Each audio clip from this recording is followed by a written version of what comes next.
നെടുമങ്ങാട് ക്രൂരപീഡനങ്ങളെ തുടർന്ന് കൊല്ലപ്പെട്ട കുഞ്ഞിന്റെ ശരീരത്ത് 91 മുറിപ്പാടുകളാണ് പോസ്റ്റ്മോർട്ടത്തിൽ കണ്ടെത്തിയത്. ചോറ് നൽകുന്നതിനിടെ കുഞ്ഞ് കരഞ്ഞതാണ് അഷ്കറിനെ പ്രകോപിപ്പിച്ചത്.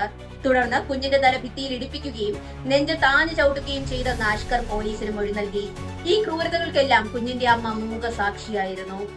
1.5 വയസ്സുകാരൻ അർഷിദിന്റെ മരണകാരണം രണ്ടാനച്ഛനായ അഷ്കറിൽ നിന്ന് നെഞ്ചത്തേറ്റ ചവിട്ടെന്ന് പോസ്റ്റ്മോർട്ടം റിപ്പോർട്ട്. അഷ്കറിന്റെ ചവിട്ടിൽ അർഷിദിന്റെ 7 വാരിയെല്ലുകൾ ഒടിഞ്ഞു. ഇതിനെ തുടർന്ന് ആന്തരികാവയവങ്ങൾക്ക് ഉണ്ടായ പരിക്കാണ് കുഞ്ഞിന്റെ മരണത്തിന് കാരണമെന്നും റിപ്പോർട്ടിൽ പറയുന്നു. തലക്കേറ്റ ക്ഷതം 5 ഇടത്ത് നീർക്കെട്ടുണ്ടാക്കിയെന്നും കോടതിയിൽ പോലീസ് അറിയിച്ചു. കുട്ടിയുടെ ശരീരത്തിൽ 91 മുറിവുകൾ ഉണ്ടെന്നാണ് വിശദമായ പോസ്റ്റ്മോർട്ടം റിപ്പോർട്ടിൽ ഉള്ളത്. കുഞ്ഞിന്റെ കൈ ഒടിഞ്ഞതുമായി ബന്ധപ്പെട്ട് പ്രതികൾ നൽകിയ മൊഴികളിലും വലിയ രീതിയിലുള്ള അവ്യക്തത തുടരുകയാണ്.